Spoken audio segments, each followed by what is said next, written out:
I love cats. I love all of them. Big cats, small cats, tree cats, ground cats, kings of the jungle, and harmless pets. I love all of them. Unfortunately, though, my location doesn't exactly accommodate this love. I live in New Jersey. That's not to say it's a bad place to live.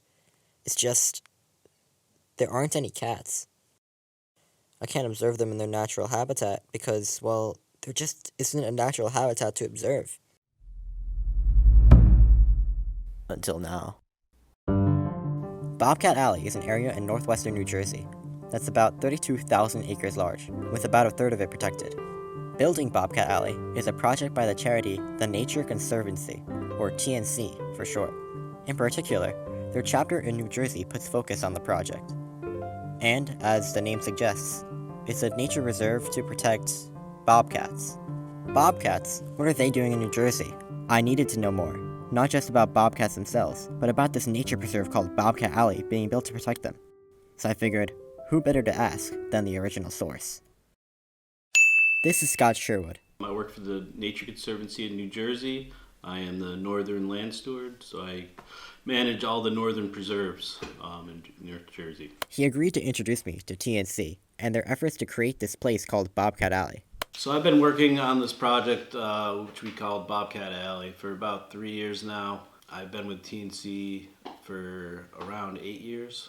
My major role is managing the land that we protect, helping restore habitat. So Bobcat Alley is essentially a corridor that we're trying to protect. It will connect the Kittatinny Mountain Range, which is part of the Appalachian Mountains, together with the New Jersey Highlands. The corridor will help connect over 400,000 additional protected lands in New Jersey, Pennsylvania, and New York. Nature Conservancy owns 2 preserves, which are kind of the core anchors of the corridor.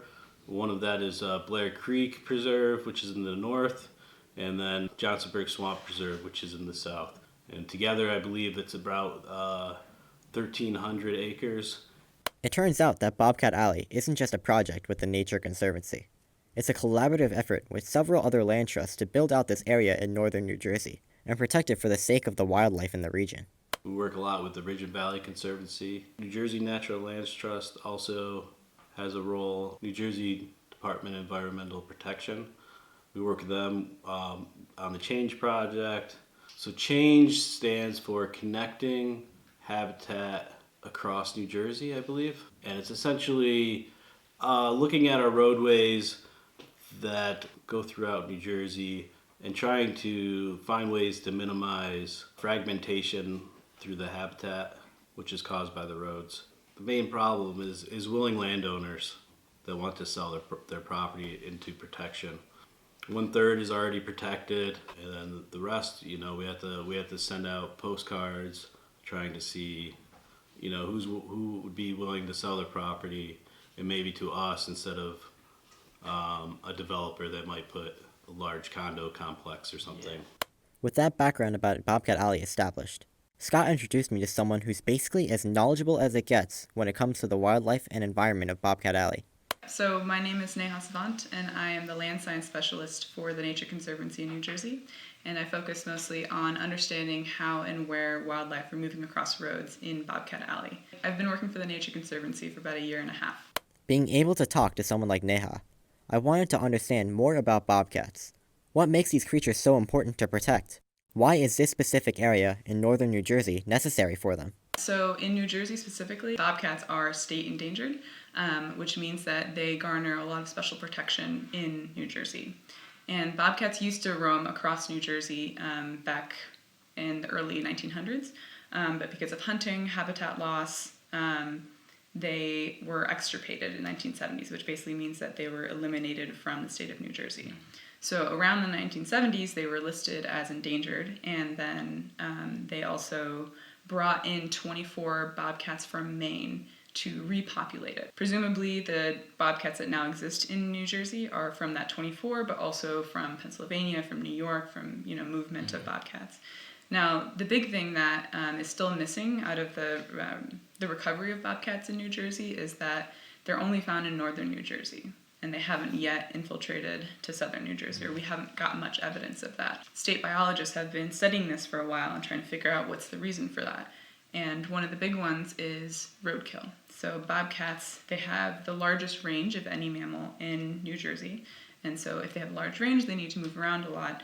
And New Jersey is full of roads. It's being situated between Philly and Philly and New York City. There's lots of traffic. And it's not just the bigger roads, the interstates, but it's also the smaller roads, the like medium-sized county roads. A big part of the work that I'm doing in Bobcat Alley is to understand where all roadkill are, and then to see where they're being killed, how much, are there like hot spots around Bobcat Alley, and then we're also putting up cameras along those areas to see how they're using things like culverts and bridges underneath roads to move across roads safely.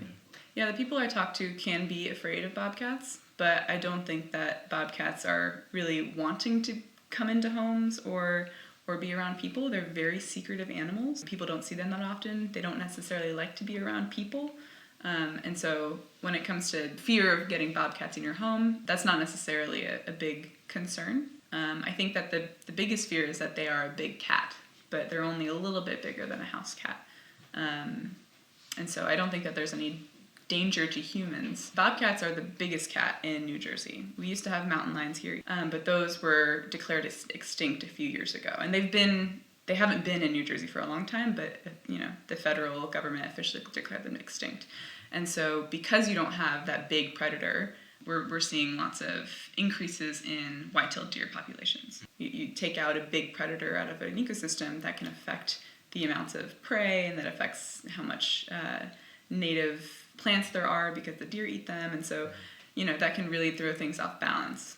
Bobcats don't necessarily eat white-tailed deer, but you can imagine that they do have an essential part in our ecosystem here. Protecting something like the bobcat is important because a lot of times we can't predict what would happen if they left. In order to avoid another big change in our ecosystem, protecting bobcats, I think, is a really important thing. After talking with the people from the Nature Conservancy, I grew a newfound respect for the amount of effort it takes to establish a protected area for an endangered species. These people dedicate their lives to building this area, and even then, it'll be years before this project is completed. To let me see firsthand what kind of work the Nature Conservancy does in Bobcat Alley, Neha invited me to come along on our trip to collect the data from the camera traps right in the middle of Bobcat Alley.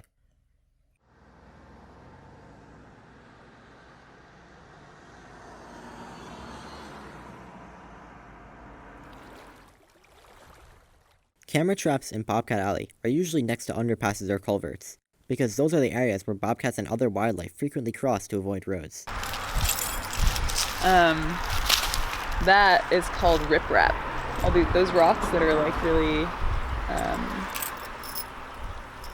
like they're not like smoothed out like these rocks. They're just kind of like rocks that are like thrown over there to make terrestrial passage. But a lot of animals don't like using them because they get stuck in them. A bobcat I think would be able to kind of maneuver it, but it's not ideal. While Neha left to deal with the right error in the camera trap, I was left to take in the scenery of the site. It's hard to imagine that such a calming landscape is largely unnoticed, being right next to a commonly driven road. But not everything was so full of wonder and grace. A couple feet away from the camera trap, we found a rotting deer. It had clearly been dead for a few days. While I did find this a bit gruesome, it also served as a reminder that this wasn't some carefully planned tour. This was nature, in its rawest, most unfiltered form. Unfortunately, no bobcat was caught on this camera. But that's not to say that this camera didn't capture anything useful. There were plenty of squirrels, raccoons, and other wildlife that could provide data on the animals in the region, and the effectiveness of this underpass. So, with the data retrieved, we packed up and went on to the next site. This location was a stark contrast to the first site. Where the first site had a large underpass with lots of space, here the underpass lay relatively low, threading a stream across to a lake on the other side. A cool thing that we're seeing with this bridge is that females with like fawn and young deer will cross this, but males with like antlers, they often won't cross. I I haven't seen any bobcats on this one, but I've seen a lot of deer traffic, raccoon, weasel, mink, squirrels, lots of squirrels. But yeah, no bobcats here. On the other side of the underpass, we could start to see the beginnings of spring, with budding trees and little saplings of what is commonly referred to as skunk cabbage, because if you bruise its leaves, it smells distinctly of skunk. Trust me, I know. This area, like the rest of Bobcat Alley, was transitioning, having just recovered from winter and now sprouting into a new season. This camera trap location was by far the most elaborate. A declining river with stone ridges flowed through the underpass and continued out the other side. This was a far cry from the other sites, and maybe because of this unique geography, this location really didn't see much traffic despite the relatively plentiful terrestrial passage. Even the absence of data, though, can provide useful information about how certain passages are used. So, we did our thing and left to the fourth and final location.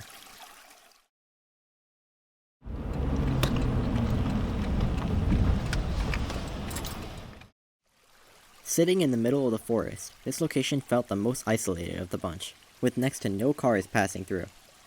It was just the trees, the stream, and us. The stream runs for a while, winding through the forest and occasionally guided by stone walls. In such an area, one would expect plentiful wildlife crossing. But, with the absence of terrestrial passage, the most that was captured on the camera was a passing deer or two. Unfortunately, on this trip, we didn't manage to spot a single bobcat, neither with our eyes nor with the cameras. With only a couple hundred in the wild, the odds were stacked against us. But, from the other camera traps, we do know that they are out there. Even still, I was incredibly grateful to Neha for sparing her time to educate me about Bobcat Alley, and for letting me come on this journey around the preserve. But now, this journey had come to an end. It was time to go home. So that's the end of my journey with Bobcat Alley. Originally, I started this journey to see a bobcat in New Jersey, and by the end, I never got to see that. But that's fine, because I got to go on this incredible journey with the support of the Nature Conservancy, and I thank them for that. So now I want to ask you, the viewer, for your help. The best thing that you can do to help Bobcat Alley is to learn more about them. Talk to your friends about it, get the word around, because with your help, Bobcat Alley might become a reality.